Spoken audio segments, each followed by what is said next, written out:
Back in the 207 kitchen at Main Studios, with us today, Chef Bo Byrne, who teaches in the culinary program at Southern Maine Community College and has worn a lot of other hats in the restaurant industry. So this is what you say is your favorite go-to stir-fried dish when you're looking to make something pretty simple and easy, right? That's it. If I'm looking for that easy stir-fry, middle of the week, this is my go-to. This is my personal favorite version. And what we're making is orange chicken, so where do we begin? Orange chicken starts for me. I use chicken thighs. I find that the chicken thigh is much more forgiving. Okay. So if you're gonna overcook it, you'll barely notice it with the chicken thigh versus the breast. You can still do breasts. Breasts are fantastic as well. Mm-hmm.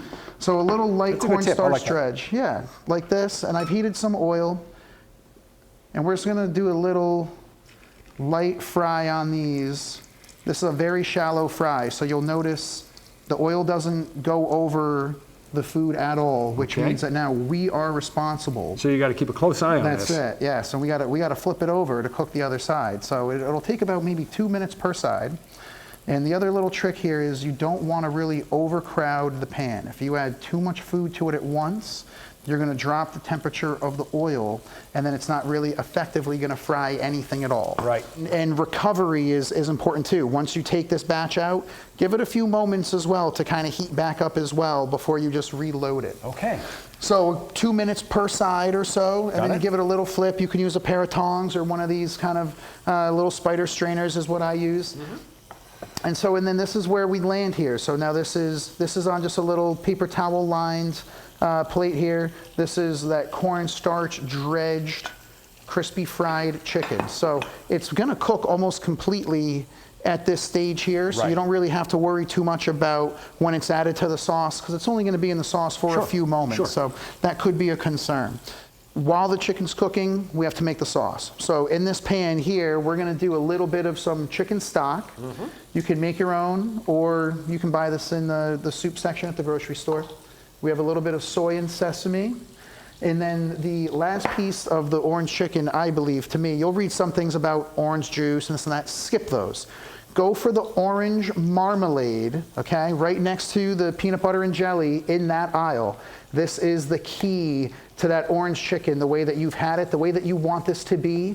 The orange marmalade is what's gonna unlock that flavor. You'll note that Bo left no room for negotiation there, follow that instruction. That's it. So we're gonna cook this down, and it's gonna take probably about 3 or so minutes before it's gonna start to, from a simmer, before it's gonna start to bubble and get some heat underneath it, at which point I would add a cornstarch slurry. Okay. About a tablespoon or so, or excuse me, about a teaspoon or so of cornstarch with a few drops of water just to make it a paste. And then I've added that, and I have a larger pan of it here. Okay. I've also added some fresh garlic and some fresh ginger just to spice this up a little bit, and you can go as aggressive or not, as much as you know you like or don't like those flavors. Absolutely. Right? Absolutely. So as our sauces now come together here, that cornstarch starts to thicken as it comes together here on the sides, you can see. It's got that nice aroma. And now we can take this chicken that we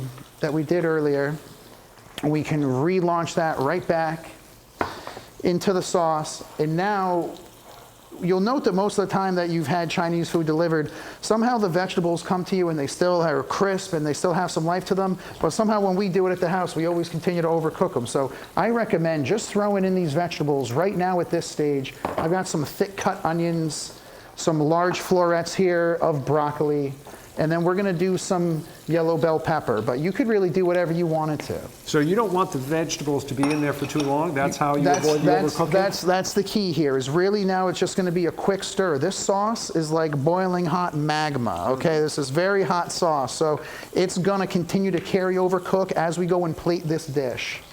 So right here, the chicken, you can see as it starts to get just a little bit of a color on the side, you can kind of come at it like this and just give it a little light flip. Give it a flip, turn it over. Give it a little flip, turn it over like so, and just allow it to cook for its last 2 minutes. Some people get intimidated by frying, but this is really very straightforward. This is pretty Nothing simple. complicated here. And I think the biggest issue that people have with frying is they're worried about the excessive amount of oil and what do they do with it. Mm-hmm. So something like this, where we're only talking about a 1/4 inch in the pan or so. So very easy to maintain and just pour into a coffee can and dispose of. Right, right. So right here, right, we've got this this sauce bubbling over our vegetables, and we'll just give it a little stir.